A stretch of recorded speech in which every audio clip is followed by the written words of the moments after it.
ময়মনসিংহ লাইনে চলাচলকারী ট্রেনের ইঞ্জিন বিকল হওয়া যেন নিয়মিত ঘটনা হয়ে দাঁড়িয়েছে। কখনো হচ্ছে লাইনচ্যুত, আবার কখনো ইঞ্জিনে লাগছে আগুন। এতে ট্রেনের ইঞ্জিন বিকল হওয়ায় একদিকে হচ্ছে শিডিউল বিপর্যয়, অন্যদিকে বাড়ছে যাত্রী ভোগান্তি। তথ্য বলছে, গত ৩ মাসে ঢাকা ময়মনসিংহ রেলপথে ট্রেনের ইঞ্জিনে আগুন, বিকল ও লাইনচ্যুত হওয়ার ঘটনা ঘটেছে 18টি এবং চলতি মাসে এ পর্যন্ত 2বার ইঞ্জিন বিকল ও 1বার ইঞ্জিনে আগুন লাগার ঘটনা ঘটেছে। এছাড়া ইঞ্জিন ও লোকবল সংকটে এর মধ্যে বন্ধ হয়েছে 3টি ট্রেন। এমন পরিস্থিতিতে আসন্ন ঈদযাত্রায় দুর্ভোগের আশঙ্কা যাত্রীদের। জানা গেছে, ময়মনসিংহ জংশন থেকে ঢাকা, টাঙ্গাইল, জামালপুর, চট্টগ্রাম, নেত্রকোনা রুটে চলাচল করে 28 জোড়া ট্রেন।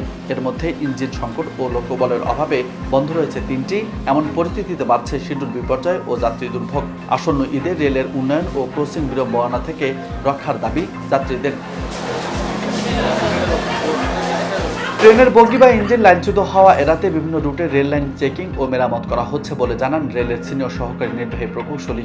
ঈদ যাত্রার জন্য এই যে যেমন আমার পক্ষ থেকে যেটা হলো, আমি আজকে ট্রলি করতেছি বা কালকে আবার যাব ইয়ের দিকে গফরগাঁও, মানে লাইন দেখবো, আমাদের লাইনের কারণে যাতে কোনো দুর্ঘটনা না ঘটে সেজন্য আরো কার্যক্রম জোরদার করতেছি। এদিকে ময়মনসিংহ স্টেশন সুপারিনটেন্ডেন্ট জানান, ঘন ঘন ইঞ্জিন বিকল ও ইঞ্জিনের আগুনের বিষয়টি ঊর্ধ্বতন কর্তৃপক্ষকে জানানো হয়েছে, নেওয়া হচ্ছে বিশেষ ব্যবস্থা। ইদানিং প্রায় দেখা যাচ্ছে যে ওই বিভিন্ন ট্রেনের ইঞ্জিন বিকল হয়ে যাচ্ছে, মাঝে মাঝে ট্রেন ইঞ্জিনগুলোতে আগুন ধরে যাচ্ছে। এই ব্যাপারগুলো সবারই জানা আছে।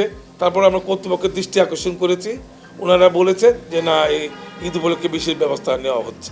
ঢাকা ময়মনসিংহ রেল রুটে যাত্রী চাপ ও চাহিদা বিবেচনায় রেল লাইন মেরামত, নতুন ইঞ্জিন প্রদান ও ট্রেন বাড়ানোর দাবি জেলাবাসীর।